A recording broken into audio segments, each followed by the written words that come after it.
ನಮಸ್ತೆ ಎಲ್ರಿಗೂ. Hi my dear student. See, last ಕ್ಲಾಸಲ್ಲಿ ನಾವು attraction and repulsion of magnet between attraction and repulsion ಅದನ್ನು ಡಿಸ್ಕಸ್ ಮಾಡಿದ್ವಿ. ಅದರಲ್ಲಿ ಇದು ಒಂದು ಹೋಮ್ವರ್ಕ್ ಕ್ವೆಶನ್ಸ್ನ ಕೊಟ್ಟಿದ್ವಿ.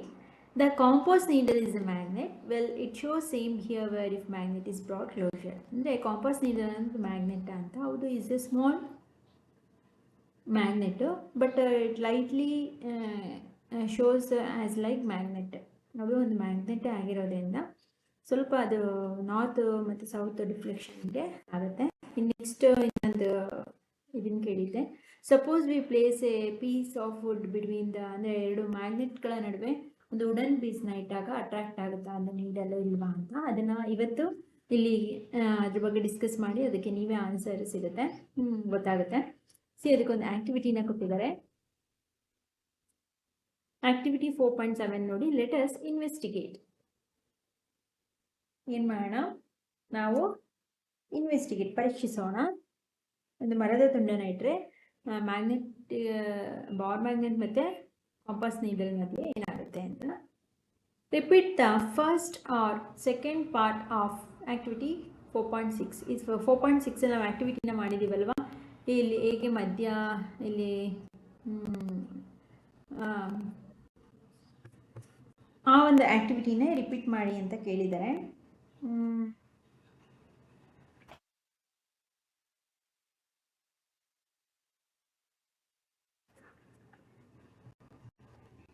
ನೋಡಿ ಏನಪ್ಪ ಅಂದರೆ,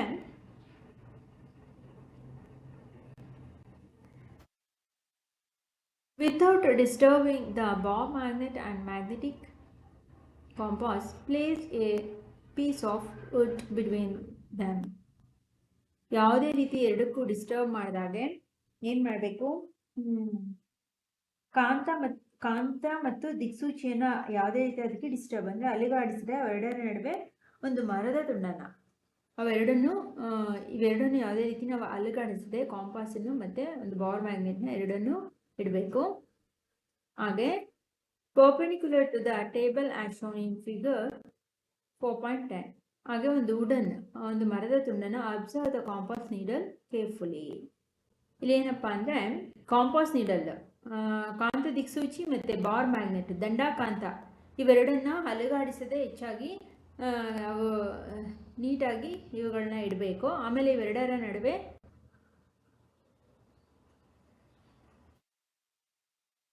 ಏನು ಮಾಡಬೇಕು, ಒಂದು ಮರದ ತುಂಡನ್ನು ಈ ರೀತಿ ಈ ಚಿತ್ರದಲ್ಲಿ ತೋರಿಸಿರೋ ಥರ ಒಂದು ಮರದ ತುಂಡನ್ನು ಇಟ್ಟು ಈ ಕಾಂಪಾಸ್ ನೀಡಲ್ ಯಾವ ರೀತಿ ಡಿಫ್ಲೆಕ್ಷನ್ ಆಗುತ್ತೆ, ಅದು ಅಲುಗಾಡುತ್ತಾ ಇಲ್ವಾ ಅನ್ನೋದನ್ನು ನಾವು ಸೂಕ್ಷ್ಮವಾಗಿ ಗಮನಿಸಬೇಕು. ಅಂದರೆ a compass needle and a magnet with a piece of wood in between. ಅಂದರೆ ಕಾಂತ ದಿಕ್ಸೂಚಿ ಮತ್ತು ದಂಡಾಕಾಂತದ ನಡುವೆ ಒಂದು ಮರದ ತುಂಡನ್ನು ಇರಿಸಿದ ಒಂದು ತುಂಡಿನ ಜೊತೆ ಮರದ ತುಂಡಿರುವುದು, ಅವುಗಳ ನಡುವೆ ಮರದ ತುಂಡಿರುವಂತಹ ಒಂದು ಚಿತ್ರ.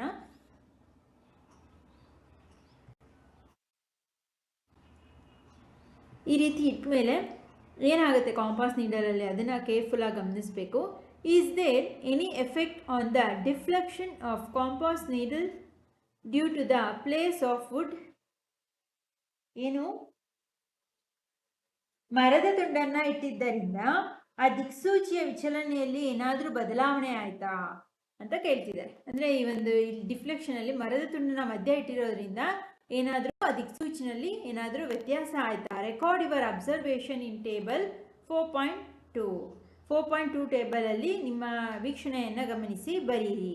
ಏನೇನು, repeat the process by replacing the piece of wood with a cardboard sheet, thin plastic sheet and thin glass sheet.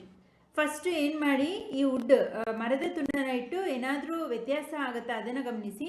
ನಂತರ ಏನು ಮಾಡಿ, ಇದೇ ಚಟುವಟಿಕೆಯನ್ನು ಮತ್ತೆ ಏನೇನನ್ನು ಇಟ್ಟು ಮಾಡಬೇಕು, ಒಂದು ಕಾರ್ಡ್ಬೋರ್ಡ್ ಶೀಟನ್ನು ಮಧ್ಯೆ ಇಟ್ಟು ಇದನ್ನು ತೆಗೆದು ಮರದ ತುಂಡನ್ನು ತೆಗೆದು ಇವೆರಡರ ನಡುವೆ ಕಾರ್ಡ್ಬೋರ್ಡ್ ಶೀಟನ್ನು ಇಟ್ಟು ನೋಡಬೇಕು. ಆವಾಗ ಏನಾದರೂ ಈ ಡಿಫ್ಲೆಕ್ಷನ್ ಕಾಂಪಾಸ್ ನೀಡಲ್ ದಿಕ್ಸೂಚಿನಲ್ಲಿ ಏನಾದರೂ ಚಲನೆ ಆಗುತ್ತಾ ಗಮನಿಸಬೇಕು.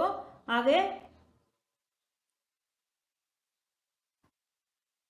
ಒಂದು ತಿನ್ನ ಪ್ಲಾಸ್ಟಿಕ್ ಶೀಟ್, ಒಂದು ತೆಳುವಾದ ಪ್ಲಾಸ್ಟಿಕ್ ಹಾಳೆಯನ್ನು ಇವೆರಡರ ನಡುವೆ ನೆಕ್ಸ್ಟ್ ಕಾರ್ಡ್ಬೋರ್ಡ್ ಶೀಟನ್ನು ತೆಗೆದು ನೆಕ್ಸ್ಟ್ ತಿನ್ನ ಪ್ಲಾಸ್ಟಿಕ್ ಶೀಟನ್ನು ಇಟ್ಟು ಈ ದಿಕ್ಸೂಚಿನ ಏನಾದರೂ ಡಿಫ್ಲೆಕ್ಷನ್ ಆಗುತ್ತಾ ಗಮನಿಸಬೇಕು. ಆ್ಯಂಡ್ ತಿನ್ ಗ್ಲಾಸ್ ಶೀಟ್, ಒಂದು ಗಾಜಿನ ಪಟ್ಟಿಯನ್ನು ಇಟ್ಟು ನಂತರ ಈ ದಿಕ್ಸೂಚಿನಲ್ಲಿ ಏನಾದರೂ ಬದಲಾವಣೆ ಆಗುತ್ತಾ ಗಮನಿಸಿ ಅಂತ ಹೇಳ್ತಿದ್ದಾರೆ. Observing the effect of magnet through non magnetic material.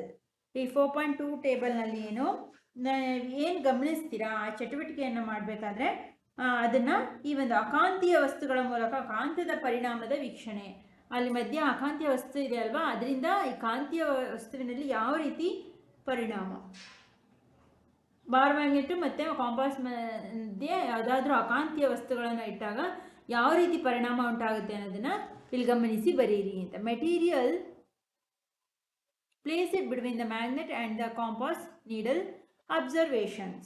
ಅಂದರೆ ಕಾಂತ ಮತ್ತು ಕಾಂತಸೂಚಿಗಳ ನಡುವೆ ಇಟ್ಟಿರುವ ವಸ್ತುಗಳು ಏನೇನು ಅಂತ ಕೊಟ್ಟಿದ್ದಾರೆ. ಹುಡ್ಡು ಇಟ್ಟಾಗ ಏನಾಗುತ್ತೆ, ಡಿಫ್ಲೆಕ್ಷನ್ ಆಗುತ್ತೆ ಇಲ್ವಾ, ಕಾರ್ಡ್ಬೋರ್ಡ್ ಇಟ್ಟಾಗ, ಪ್ಲಾಸ್ಟಿಕ್ ಇಟ್ಟಾಗ, ಗ್ಲಾಸ್ ಇಟ್ಟಾಗ ಅಂತ ಕೇಳಿದ್ದಾರೆ. ಇಲ್ಲಿ ಏನು ಆನ್ಸರು? ಅಬ್ಸರ್ವೇಷನ್. No change. ಮಧ್ಯದಲ್ಲಿ ಮರದ ತುಂಡು ಇಟ್ಟಾಗ ಯಾವುದೇ ಕಾಂಪಾಸ್ ದಿಕ್ಸೂಚಿನಲ್ಲಿ ಕಾಂಪಾಸ್ ನೀಡಲ್ಲಿ ಯಾವುದೇ ರೀತಿ ವ್ಯತ್ಯಾಸ ಕಂಡು ಬರಲ್ಲ. ಸೊ ಹಾಗಾಗಿ ನೋ ಚೇಂಜ್ ಅಂತ ಬರೀರಿ. ಅದೇ ರೀತಿ ನೆಕ್ಸ್ಟ್ ಕಾರ್ಡ್ಬೋರ್ಡ್ ಶೀಟ್ ಇಟ್ಟಾಗ ಯಾವುದೇ ರೀತಿ ಕಾಂಪಾಸ್ ನೀಡಲಲ್ಲಿ ಯಾವುದೇ ರೀತಿ ವ್ಯತ್ಯಾಸ ಕಂಡು ಬರೋದಿಲ್ಲ, ಅದು ಯಾವುದೇ ರೀತಿ ಅಲುಗಾಡಲ್ಲ, ನೋ ಚೇಂಜ್. ಅದೇ ರೀತಿ ಪ್ಲಾಸ್ಟಿಕ್ ಇಟ್ಟಾಗಲೂ ಅಷ್ಟೇ, ಪ್ಲಾಸ್ಟಿಕ್ ಶೀಟ್ ಇಟ್ಟಾಗಲೂ ಅದರಲ್ಲೂ ಯಾವುದೇ ರೀತಿ ವ್ಯತ್ಯಾಸ ಕಂಡು ಬರೋದಿಲ್ಲ, ಡಿಫ್ಲೆಕ್ಷನ್ ಯಾವುದೇ ರೀತಿ ಆಗಲ್ಲ ಕಾಂಪಾಸ್ ನೀಡಲಲ್ಲಿ, ನೋ ಚೇಂಜ್ ಅಂತ ಬರೀರಿ. ಸಿ ನೆಕ್ಸ್ಟ್ ಗ್ಲಾಸ್, ಇದರಲ್ಲೂ ಅಷ್ಟೇ ಯಾವುದೇ ರೀತಿ ಗಾಜಿನ ಪಟ್ಟಿ ಅಥವಾ ಗಾಜಿನ ಮಧ್ಯಕ್ಕೆ ಇಟ್ಟಾಗ ಯಾವುದೇ ರೀತಿ ಚೇಂಜಸ್ ಕಾಣಲ್ಲ. ಸೊ ಇಲ್ಲೂ ಸಹ ನೋ ಚೇಂಜ್ ಅಂತ ಬರೀರಿ. ಓಕೆನಾ?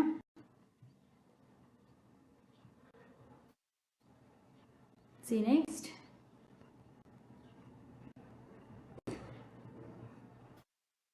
you would observe that there is no appreciable change in the deflection of the needle when a sheet of any of the above material is placed between the magnet and the compass needle. ಏನು ಹೇಳ್ತಿದ್ದಾರೆ ಇಲ್ಲಿ?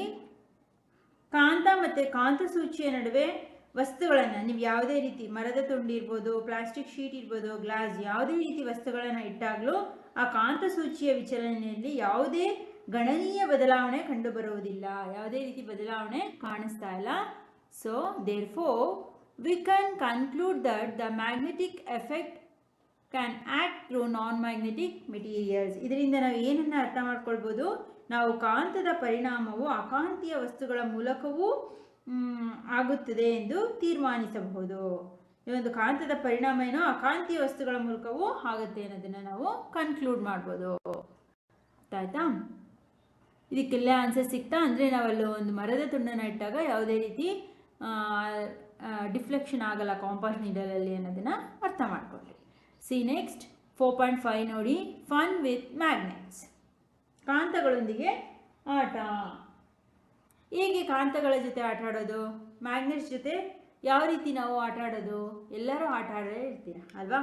ಇದು ಸ್ಕೂಲ್ಗಳಲ್ಲಿ ಹೇಳ್ಕೊಡೋದೇ ಬೇಕಿಲ್ಲ, ಇದೆಲ್ಲ ನಿಮ್ಮ extra activity ಅಂತಲೇ ಹೇಳ್ಬೋದು. ಇದೆಲ್ಲರೂ ಮಾಡೇ ಇರ್ತೀರ ಅಲ್ವಾ ಮ್ಯಾಗ್ನೆಟಿಂದ.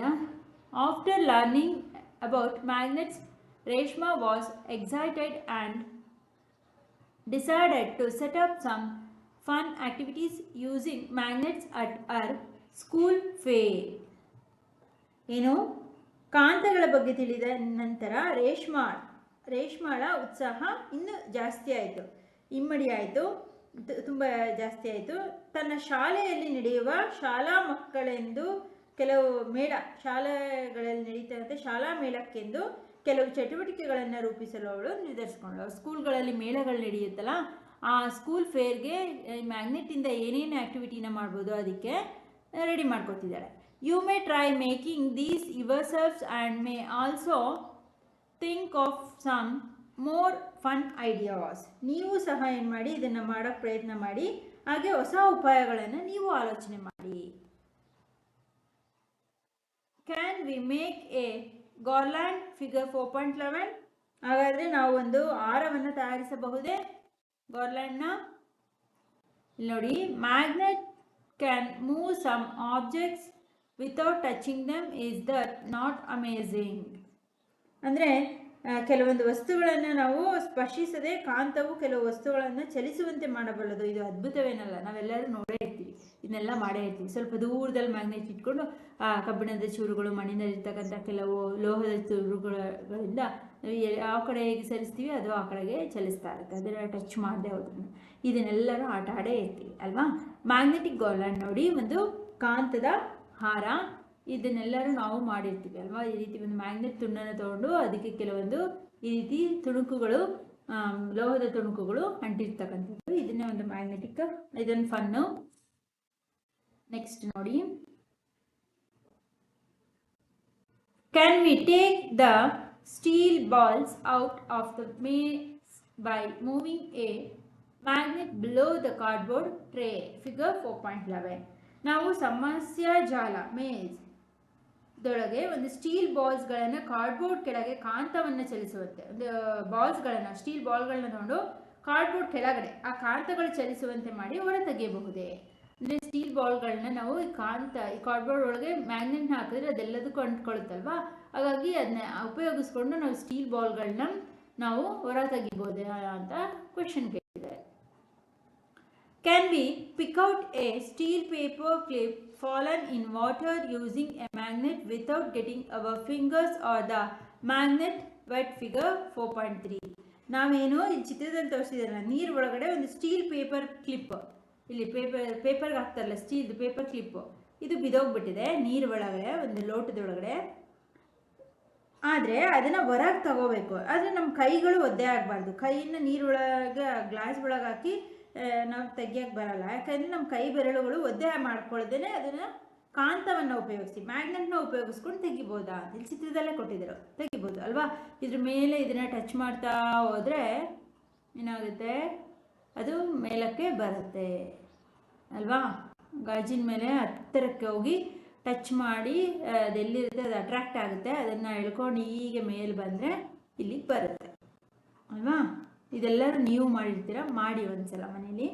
Will the two cars speed towards each other or run away from each other when brought closer, figure 4.14? ಇಲ್ಲಿ ನೋಡಿ ಎಷ್ಟು ಚೆನ್ನಾಗಿ ಮಾಡಿದ್ದಾರೆ.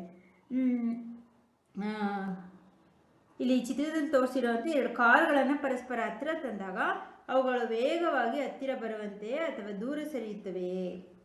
ಒಂದು ಮ್ಯಾಚ್ ಬಾಕ್ಸಲ್ಲಿ ಕಾರ್ ಥರ ಮಾಡಿದ್ದಾರೆ, ಇಲ್ಲಿ ಮ್ಯಾಗ್ನೆಟ್ಸ್ನ ಇಟ್ಟಿದ್ದಾರೆ. ಇವೆರಡು ಹತ್ತಿರ ಬರುತ್ತಾ ಅಥವಾ ದೂರ ಬರುತ್ತಾ ಅಂತ ಕೇಳ್ತಿದ್ದಾರೆ.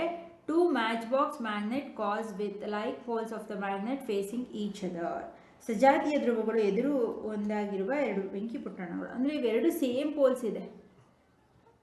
ಇದು ನಾರ್ತ್, ಇದು ನಾರ್ತ್, ಇಲ್ಲ ಇದು ಸೌತ್, ಇದು ಸೌತ್, ಸೇಮ್ ಪೋಲ್ಸ್ ಇದೆ. ಹಾಗಾಗಿ ಎರಡು ಮ್ಯಾಗ್ನೆಟ್ಗಳು ಇರುವಂತಹ ಒಂದು ಕಾರ್ ಹತ್ರ ತಂದಾಗ ಅದೇನಾಗುತ್ತೆ, ರಿಪ್ಪಲ್, ಅಟ್ರಾಕ್ಟ್ ಏನಾಗಲ್ಲ. ಅರ್ಥ ಆಗ್ತಿದೆಯಾ?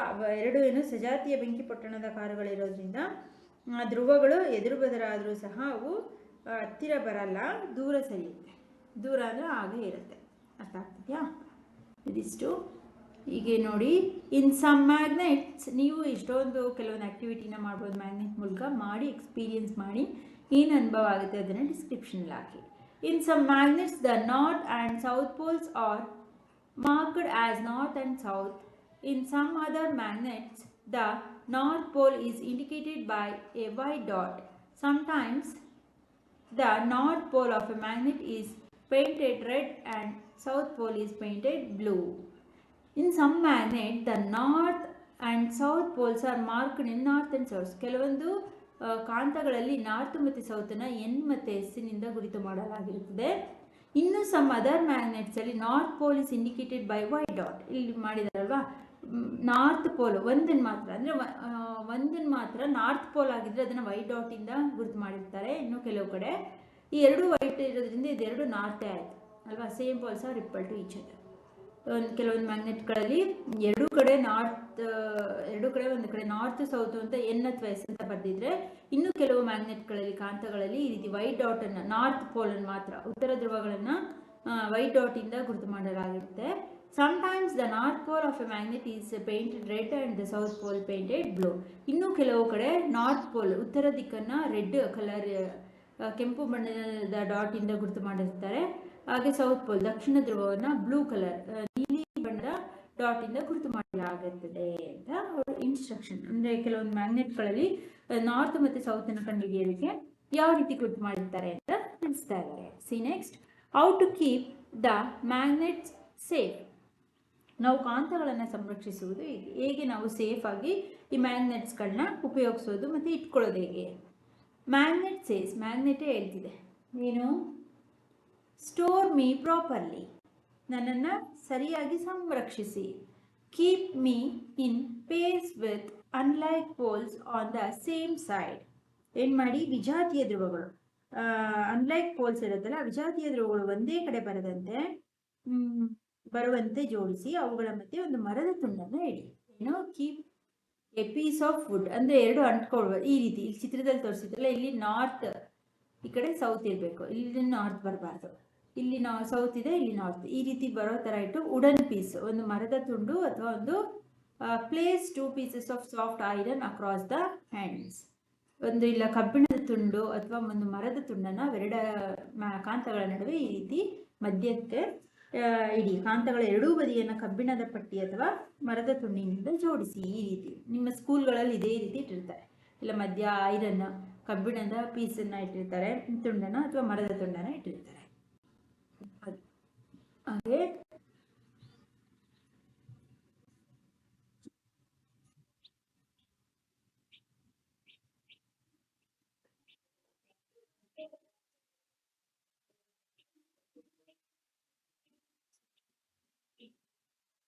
Do not eat me or drop me or hammer me. ಏನು ಮ್ಯಾಗ್ನೆಟ್ನ ಏನು ಮಾಡಬಾರ್ದು, ಕಾಯಿಸಬಾರ್ದು, ಯಾವುದೇ ರೀತಿ ಅದಕ್ಕೆ ಬಿಸಿ ಮಾಡಬಾರ್ದು ಮ್ಯಾಗ್ನೆಟ್ನ, ಹಾಗೆ ಬೀಳಿಸ್ಬಾರ್ದು, ನೆಲಕ್ಕೆ ಬೀಳಿಸ್ಬಿಡ್ಬಾರ್ದು. ಅದು ತನ್ನ ಶಕ್ತಿಯನ್ನು, ಅಟ್ರಾಕ್ಟಿಂಗ್ ಶಕ್ತಿಯನ್ನು ಕಳ್ಕೊಬಿಡುತ್ತೆ. ಬಿದ್ದು ಹೋದರೆ, ಅದನ್ನು ಕೆಳಗಡೆ ಬಿದ್ದು ಅದನ್ನು ಪೀಸ್ ಆದರೆ, ಹಾಗೆ ಅದನ್ನು ಯಾವುದೇ ರೀತಿ ಬಿಸಿ ಮಾಡಬಾರ್ದು, ಅದನ್ನು ಕೆಳಗೆ ಬೀಳಿಸಬಾರ್ದು. ಹಾಗೆ ಯಾವುದೇ ರೀತಿ ಅದನ್ನು ಹ್ಯಾಮರ್ ಮಾಡಬಾರ್ದು, ಸುತ್ತಿಗೆಯಿಂದ ಹೊಡಿಬಾರ್ದು ಸುತ್ತಿಗೆಯಿಂದ ಮ್ಯಾಗ್ನೆಟ್ಗೆ. Do not keep me near mobile phones or remote controls. ಹಾಗೆ ಈ ಮ್ಯಾಗ್ನೆಟ್ಟನ್ನು ಏನು ಮೊಬೈಲ್ ಹತ್ರ ಇಡೋದು ಅಥವಾ ಮೊಬೈಲ್ ಹತ್ರಕ್ಕೆ ಮ್ಯಾಗ್ನೆಟ್ನ ತೆಗೆದುಕೊಂಡು ಹೋಗೋದು ಅಥವಾ ರಿಮೋಟ್ ಕಂಟ್ರೋಲು ಬಳಿ ತೆಗೆದುಕೊಂಡು ಹೋಗೋದನ್ನು ಮಾಡಬಾರ್ದು. ಏಕೆಂದರೆ ಅದರಲ್ಲಿ ಎಷ್ಟೊಂದು ಮೆಟಲ್ ವಸ್ತುಗಳಿರುತ್ತೆ, ಅದನ್ನು ಅಟ್ರಾಕ್ಟ್ ಮಾಡುತ್ತೆ. ಅದರ ವರ್ಕ್ ಎಲ್ಲವೂ ಸ್ವಲ್ಪ ಡಿಫ್ರೆಂಟ್ ಆಗುತ್ತೆ. ಸ್ವಲ್ಪ ಅದನ್ನು ಅವಾಯ್ಡ್ ಮಾಡಬೇಕು ನಾವು. ಫೋನ್ ಹತ್ರ ಮ್ಯಾಗ್ನೆಟನ್ನು ಇಡೋದು, ಮ್ಯಾಗ್ನೆಟನ್ನು ತೆಗೆದುಕೊಂಡು ಹೋಗೋದು, ರಿಮೋಟ್ ಕಂಟ್ರೋಲ್ ಹತ್ರ ತೆಗೆದುಕೊಂಡು ಹೋಗೋದು, ಇದನ್ನು caution. Fun but treat magnets with care. ಏನು, ಈ ಕಾಂತವನ್ನು ಮ್ಯಾಗ್ನೆಟನ್ನು ಉಪಯೋಗಿಸಿ ಅದ್ರ ಜೊತೆ ಆಟ ಆಡಿ, ಆದರೆ ಅದನ್ನು ಜಾಗರೂಕತೆಯಿಂದ ಉಪಯೋಗಿಸ್ಕೊಂಡು ಅದನ್ನು ರಕ್ಷಿಸಿ, ಅದನ್ನು ಜಾಗರೂಕತೆಯಿಂದ ಬಳಸಿ, ಹಾಗೆ ಅದನ್ನು ಕಾಪಾಡ್ಕೊಳ್ಳಿ. ಅರ್ಥ ಆಯ್ತಾ? ಓಕೆ ಮೈ ಡಿಯರ್ ಸ್ಟೂಡೆಂಟ್, ಇದಿಷ್ಟು ಈ ಒಂದು ಲೆಸನ್ನ ಕಂಪ್ಲೀಟ್ ಎಕ್ಸ್ಪ್ಲೇಷನು. ಏನಾದರೂ ಡೌಟ್ಸ್ ಇತ್ತು, ಅರ್ಥ ಆಗಲಿಲ್ಲ ಅಂದರೆ ಅದನ್ನು ಡಿಸ್ಕ್ರಿಪ್ಷನ್ ಕಮೆಂಟ್ ಮಾಡಿ. ಆ್ಯಂಡ್ ಈ ಲೆಸನ್ ಕಂಪ್ಲೀಟ್ ಆದಮೇಲೆ ಪ್ರತಿಯೊಬ್ಬರು ಈ ಸಮ್ಮರಿ ಕೀ ಪಾಯಿಂಟ್ಸ್ನ ಕೊಟ್ಟಿರ್ತಾರಲ್ಲ, ಈ ಕೀ ಪಾಯಿಂಟ್ಸ್ನ ಎಲ್ಲರೂ 2 times ಓದಿ. ಈ ಒಂದು ಕೀ ಪಾಯಿಂಟ್ಸಲ್ಲೇ ಕಂಪ್ಲೀಟ್ ಲೆಸನ್ನ ಒಂದು ಸಮ್ಮರಿಯನ್ನು ಕೊಟ್ಟಿರ್ತಾರೆ. ಕೆಲವೊಂದು ಕ್ವಶನ್ಸ್ ಆನ್ಸರ್ ಸಿಗುತ್ತೆ. ನೆಕ್ಸ್ಟ್ ಕ್ಲಾಸಲ್ಲಿ ನಾವು ಒಂದು ಲೆಸನಲ್ಲಿ ಕೊಟ್ಟಿರ್ತಕ್ಕಂಥ ಕೆಲವೊಂದು ಕ್ವಶನ್ ಆನ್ಸರ್ಸ್ನ ಡಿಸ್ಕಸ್ ಮಾಡೋಣ. ಏನಾದ್ರು ಡೌಟ್ಸ್ ಇತ್ತು, ಅರ್ಥ ಆಗಿಲ್ಲ ಅಂದರೆ ಡಿಸ್ಕಷನ್ ಮಾಡಿ. ಆ್ಯಂಡ್ ಆದಷ್ಟು ಈ ವಿಡಿಯೋನ ನಿಮ್ಮೆಲ್ಲ ಫ್ರೆಂಡ್ಸ್ಗಳು, ಅವ್ರು ಇಂಗ್ಲೀಷ್ನಲ್ಲಿ ಕನ್ನಡ ಎಲ್ಲರಿಗೂ ಶೇರ್ ಮಾಡಿ ಆ್ಯಂಡ್ ಸಬ್ಸ್ಕ್ರೈಬ್ ಮಾಡ್ಕೊಳ್ಳೋಕೆ. ಆ್ಯಂಡ್ ಆದಷ್ಟು ಇನ್ಸೈಡ್ ಟೆಕ್ಸ್ಟ್ ಬುಕ್ಕಲ್ಲಿ ನಿಮಗೆ ಕ್ವಶನ್ ಆ್ಯಂಡ್ ಆನ್ಸರ್ಸ್ ಮಾಡಿರೋದು ಬೇಕು ಫುಲ್ ಬ್ರಾಂಡ್ಸು ಅಂದರೆ, ಇನ್ನೊಂದು ನನ್ನದೇ ಚಾನಲ್ಲು ಸೈನ್ಸ್ ಕ್ವಶನ್ ಬ್ಯಾಂಕ್ ಅಂತಲೇ ಒಂದು ಚಾನಲ್ ಇದೆ, ಅದನ್ನು ಡಿಸ್ಕ್ರಿಪ್ಷನಲ್ಲಿ ಲಿಂಕ್ ಹಾಕಿರ್ತೀನಿ, ಅಲ್ಲಿ ಹೋಗಿ ವಿಸಿಟ್ ಮಾಡಿ. ಆ್ಯಂಡ್ ಆದಷ್ಟು ಟೆಕ್ಸ್ಟ್ ಬುಕ್ನ ರೀಡ್ ಮಾಡಿ. ಸೈನ್ಸಲ್ಲಿ ಆಡಿಯೋನ 2-3 ಟೈಮ್ ಕೇಳಿ, ಟೆಕ್ಸ್ಟ್ ಬುಕ್ನ ಇಟ್ಕೊಂಡು ಇಂಪಾರ್ಟೆಂಟ್ ವರ್ಡ್ನ ಅಂಡರ್ಲೈನ್ ಮಾಡ್ಕೊಳ್ಳಿ. ನಾನು ಕೊಡ್ತಾರಂಥ ಹೋಮ್ವರ್ಕ್ ಕ್ವಶನ್ಸ್ಗೆ ನೀವೇ ಆನ್ಸರ್ ಮಾಡಿ, ಅದನ್ನು ಅಡಿಷನ್ ಕ್ವಶನ್ಸ್ ಆಗಿ ಬರೆದಿಟ್ಕೊಳ್ಳಿ. ಆ್ಯಂಡ್ ಆದಷ್ಟು ಸಬ್ಸ್ಕ್ರೈಬ್ ಮಾಡಿಕೊಂಡ್ರೆ ನಿಮಗೆ ಲೈಕ್ ಮಾಡಿ, ನಿಮ್ಗೆ ಇಷ್ಟ ಆಗ್ತಕ್ಕಂಥ ಕೆಲವೊಂದು ವೀಡಿಯೋಸ್ಗಳನ್ನೇ. ಆ್ಯಂಡ್ ಇಲ್ಲಿ ಇವತ್ತೇನು ಅಂತ ಹೋಮ್ವರ್ಕ್ ಇಲ್ಲ, ಇವತ್ತು ನೋಡಿ ನೀವೇ ಯಾವ್ಯಾವ ಥರ ಆಟ ಆಡ್ತೀರಾ ಮ್ಯಾಗ್ನೆಟ್ನ ಯೂಸ್ ಮಾಡ್ಕೊಂಡು ಆ್ಯಕ್ಟಿವಿಟಿ ಏನು ಮಾಡ್ತೀರಾ ಅದನ್ನು ಡಿಸ್ಕ್ರಿಪ್ಷನ್ಗೆ ಹಾಕಿ ಇವತ್ತಿನ ಹೋಮ್ವರ್ಕ್ ಅದೇ. ಓಕೆ ಮೈ ಡಿಯರ್ ಸ್ಟೂಡೆಂಟ್, ಇಷ್ಟಿಲ್ಲಿ ಪ್ಲೇ ಲಿಸ್ಟ್ನ ಚೆಕ್ ಮಾಡಿ. ನೆಕ್ಸ್ಟ್ ಕ್ಲಾಸಲ್ಲಿ ಕ್ವಶನ್ ಆ್ಯಂಡ್ ಆನ್ಸರ್ಸ್ನ ಸಾಲ್ವ್ ಮಾಡೋಣ. ಲೆಸನ್ ಕಂಪ್ಲೀಟ್ ಎಕ್ಸ್ಪ್ಲನೇಷನ್ನು ಮತ್ತು ನೋಟ್ಸ್ ಸಿಗುತ್ತೆ. ಓಕೆನಾ? Okay my dear student, thank you.